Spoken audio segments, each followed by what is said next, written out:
السلام علیکم ناظرین۔ دریائے چناب کی جو تازہ ترین اپڈیٹ ہے، تازہ ترین جو صورتحال ہے وہ آپ کے ساتھ شیئر کرتے ہیں۔ رات سے دریائے چناب کا جو پانی ہے اس میں مسلسل جو ہے وہ اضافہ دیکھنے کو ملا ہے، اس کی وجہ بھی آپ کو بتائیں گے۔ اس کے علاوہ ستلج کی صورتحال سے بھی آپ کو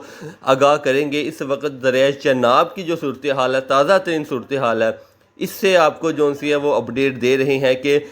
رات 12 بجے سے جو جموں کشمیر کے علاقے ہیں یہاں سے شدید بارشیں شروع ہو چکی ہیں۔ آپ کو پہلے آگاہ کیا تھا کہ 22 جولائی رات سے جو ہے وہ ایک مغربی سسٹم پاکستان میں داخل ہوگا، جو کہ 26 جولائی تک پاکستان اور انڈیا کے زیادہ تر مقامات پر شدید اور موسلادھار بارشوں کا سبب بنے گا۔ دریائے چناب کی صورتحال یہ ہے کہ کل شام تک یہاں پر جو صورتحال تھی وہ بالکل نارمل تھی، لیکن رات سے جو بارش شروع ہوئی ہے جموں کشمیر کے علاقے پر، تو وہاں سے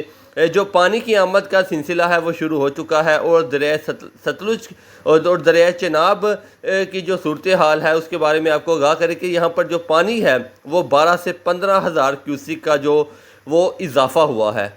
کیونکہ 2 سے 3 دن یہ جو بارشیں ہیں یہ اسی طرح جاری رہیں گی۔ تو محکمہ موسمیات کا یہی کہنا تھا کہ یہ جو صورتحال ہے بارشوں کے حوالے سے یہ آنے والے دنوں پر بھی اسی طرح رہے گی، اور ان علاقوں پر کیونکہ گجرات سیالکوٹ کے جو علاقے ہیں یہاں پر بھی بارشوں کی پیشن گوئی کی گئی ہے،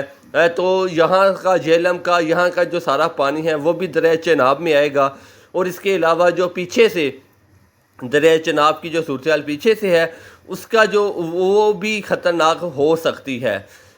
کیونکہ جموں کشمیر کے علاقے پر جو بارشوں کی پیشن گوئی کی گئی ہے وہ 28 جولائی تک کی گئی ہے،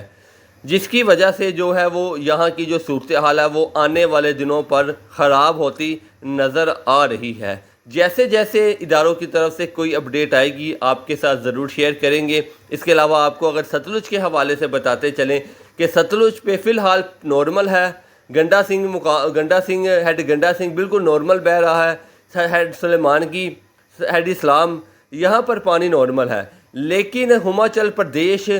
جو بھارت کے علاقے ہیں راجستھان کے، یہاں پر بھی آنے والے دنوں پر شدید بارشیں ہیں، جس کی وجہ سے جو بھاکرا اور پونگ ڈیم ہے ان کا جو لیول ہے وہ بھی اپ ہونے کا جو خطرہ ہے، کیونکہ وہاں پر جو بارشوں کی طرف سے بھارت میں ہائی الرٹ جو ہے وہ جاری کر دیا گیا ہے ان علاقوں پر جہاں پر یہ دریائے چناب اور دریائے ستلج جن علاقوں سے گزرتے ہیں وہاں پر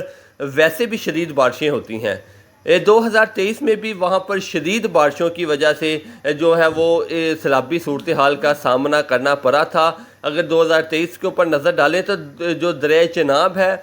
وہاں پر صورتحال نارمل رہی تھی، لیکن ستلج کی جو صورتحال ہے وہ بہت زیادہ خراب ہو گئی تھی، اور پاکستان میں جو سیلابی صورتحال ہے اس کو سامنا کرنا پڑا تھا۔ اس کے علاوہ آپ کو ایک اور اپڈیٹ دیتے چلیں کہ جو ستلج کے مقام کے اوپر کسان حضرات ہیں انہوں نے بڑا اچھا کام کیا ہے، وہ اپنی مدد آپ کے تحت ہے وہ جو ٹوٹلی بند ہیں ان کو مضبوط کر رہے ہیں، اور جو چھوٹے چھوٹے بند 2023 میں ٹوٹے تھے ان کو مزید جو ہے وہ تگڑا کر دیا گیا ہے اپنی مدد آپ کے تحت۔ اگر دیکھا جائے تو ستلج کا جو مقام ہے یہاں پر فلیٹ ایریا ہے، سیدھا ایریا ہے، کوئی پہاڑی علاقہ نہیں ہے، جیسے کہ دریائے چناب ہے یہ پہاڑی علاقوں میں سے گزر کے آتا ہے، تو اس لیے یہاں پر کوئی اتنا زیادہ بڑا خطرہ نہیں ہوتا۔ جب شہری علاقوں سے گزرتا ہے تو وہاں پر تھوڑا سا خطرہ ہو سکتا ہے چناب کا، لیکن اگر ستلج کی صورتحال پہ نظر ڈالی جائے تو یہ گنڈا سنگھ کے مقام سے جیسے پاکستان میں داخل ہونا شروع ہوتا ہے تو بہاول نگر تک یہ ٹوٹلی فلیٹ ایریا ہے، سیدھا ایریا ہے، اس لیے یہاں پر جب بھی جو ہے وہ 70 سے 80 ہزار کیوسک کا ریلا آتا ہے تو وہ جو ہے مشکلات کا سبب بنتا ہے، اس لیے یہاں پر جو بند ہے ان کو کسانوں کی طرف سے مضبوط کیا جا رہا ہے۔ یہاں حکومت سے بھی اپیل ہے کہ وہ ان کسانوں کی جو ہے وہ مدد کریں، کیونکہ 2023 میں انہوں نے بہت زیادہ جو ہے وہ نقصان اٹھایا تھا۔ 1,80,000 کیوسک کا جو ریلا ہے وہ پاکستان میں چھوڑا گیا تھا، ستلج کے مقام پر گنڈا سنگھ سے داخل ہوا تھا، تو اس نے بہت زیادہ تباہی مچائی تھی۔ تاہم مونسون اگر 2024 کی بات کریں تو مونسون 2024 تھوڑا سا ڈیلے ہو چکا ہے۔ یہ جو آپ کو بارشیں نظر آ رہی ہیں اب یہ لوکل ایکٹیویٹی ہے یا مغربی سسٹم ہے، مونسون 2024 کا جو سلسلے ہے یہ تھوڑے سے لیٹ ہیں، تاہم امید کی جا رہی ہے محکمہ موسمیات کی طرف سے کہ اگست کے شروع میں انشاءاللہ آپ کو جو ہے وہ مونسون باقاعدہ طور پر پاکستان میں موسلا دھار بارشیں اور برستا نظر آئے گا۔ جیسے جیسے اپڈیٹ آئے گی آپ کے ساتھ ضرور شیئر کی جائے گی۔ اس کے لیے ضروری ہے کہ ہمارے چینل کو سبسکرائب کریں تاکہ آپ کی اور ہماری ملاقات ہوتی رہے۔